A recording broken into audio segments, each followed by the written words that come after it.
እጅግ በጣም አስደሳች ዜና አለ። እጅግ በጣም ደስ ብሎኛል።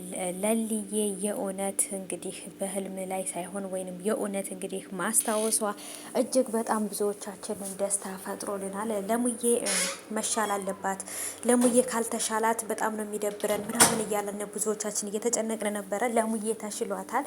ሁሉ ነገር ማስታወስ ትችላለች። ባቡሬም ሰርፕራይዝ አድርጓታል። ለሁሉም ደስታ አሁን ነው ይሄ ነገር ማለት ነው። እጅግ በጣም ደስ የሚል ነገር ተፈጥሯል። ሰላም ሰላም፣ ውድ የተከበራችሁ የቻናሌ ተከታታዮች እንዴት ናችሁ? ከኔ ጋር ሁሉ ሰላም ነው። ሰላማችሁ ይብዛልኝ ባላችሁበት ውድ ቤተሰቦቼ። ለዚህ ቻናል አዲስ ከሆናችሁ ሰብስክራይብ አድርጋችሁ ቤተሰቡን ነባሮች ዌልካም፣ እንኳን በሰላም መጣችሁ ብያለሁ። ተወዳጁ የአደይ ድራማ በሚያስገርም ሁኔታ እንግዲህ ተለቋል ውዶቼ። ደስ የሚል ነገር አይቻለሁ። ከምንም በላይ ስንጠብቀው በጉጉት ስንጠብቀው የነበረው ነገር የአደይ ድራማ በተለየ ለሊዬ ህመም በጣም ነበር ብዙዎቻችን ያስጨነቀን። ለሊ በባለፈው ክፍል ላይ እንዳደረገችው ነገር ትንሽ አስታውሳ አሁን መልሳ የረሳች መስሎ የነበረ፣ የዛሬው ግን ይለያል። አለ አይደል አንዳንድ ነገሮችን ብቻ ትንሽ ገና ይቀራታል፣ ግን ደግሞ አብዛኛውንም በሚባል ሁኔታ ግን ሁሉን ነገር አስታውሳለች። ይሄ ደግሞ ምን ያህል ለኛ ደስታ እንደው ታውቃላችሁ ማለት ነው። እልልልልል ብያለሁ ማለት ነው። እናንተ ማሽቃብጡ ሰምታችኋል። በጣም ደስ ብሎኛል።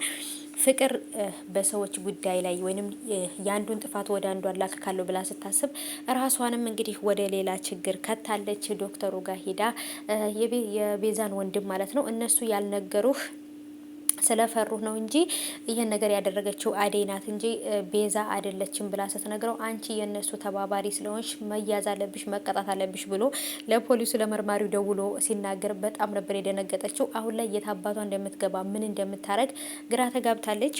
ዶክተሩም ደግሞ እቤት ሄዶ የፍቅርን እናት አናግሯታል። ያለውን ነገር የተፈጠረውን ነገር ከወንጀለኞች ጋር አብራ እንደሆነች ሁሉን ነገር ነግሯታል። እና ይሄ ነገር ደግሞ ለእሷ ምን ያህል ትምህርት ሊሰጣት እንደሚችል አላቅም። ብቻ ከወንጀለኞች ጋር መተባበር ራሱ ቅጣት እንደሚያስቀጣ ማወቅ አለባት ብዬ አስባለሁ። የብዙዎቻችን ደስታ ነው ለሙዬ እንደዚህ መሻሏ መዳኗ እጅግ በጣም ለብዙዎቻችን ደስታ ፈጥሮልናል። በጣም ደስ ብሎናል። አደይም ደግሞ ከዚህ በኋላ ወደ ራሱ ሀሳብ ተመልሳ እናቷንም ከክፍለ ሀገር አምጥታት ሁሉን ነገር አስተያይታ አደይና ዴቭ እንዲጋቡ እንድትስማማ ልታደርግ ትችላለች። በነገራችን ላይ የአደይ እናት ዴቭን ሳትወደው ቀርታ አይደለም።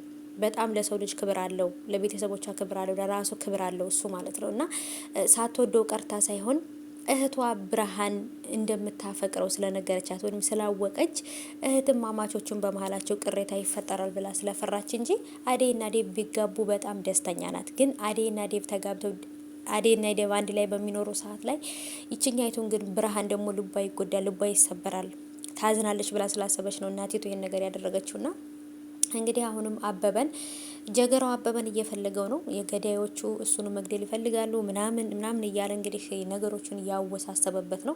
የዚህ ነገር ላይ ደግሞ ዳይመንድ አብሮት ለመስራት እየሞከረ ነው። ምክንያቱም አበበን ለመጠበቅ ሲል ይህን ነገር እያደረገ ነው ማለት ነው። እና ግን እርሱን እጠብቃለሁ ብሎ ራሱን አደጋ ላይ እንዳይገባ መጠንቀቅ አለበት ብዬ አስባለሁ። ምክንያቱም ጀገራው የሚባል ሰውዬ ልክ እንደ ስሙ ጀገራው በጣም ሰይጣን የሆነ ሰው ነው እና መጠንቀቅ አለበት። ዶክተሩም ደግሞ የጀመረውን ነገር ግብ ላይ ማድረስ አለበት። ወንድሟንና ቤዛን እስከነ ገጀራው አንድ ላይ ወንጀለኞች ናቸውና ወደ እስር ቤት ሊገቡ ይገባል። ለሙዬን እንግዲህ ሀብል ገዝቶላት ባቡሬ ሰርፕራይዝ አርጓታል። ሰርፕራይዙም ደግሞ እንደጠበቀው እሷን በጣም ነው ያስደሰታት ማለት ነው። እና እናንተ ባትኖሩልኝ እኔ እዚህ አልደረስም ነበር፣ አመሰግናለሁ ሁላችሁንም ብላለች። እና የእውነት እኛም በጣም ደስ ብሎናል። ለሊ ስለተሻላት ደስ ያላችሁ የታላችሁ ይህን ቪዲዮ ላይ ካርጉና ኮሜንት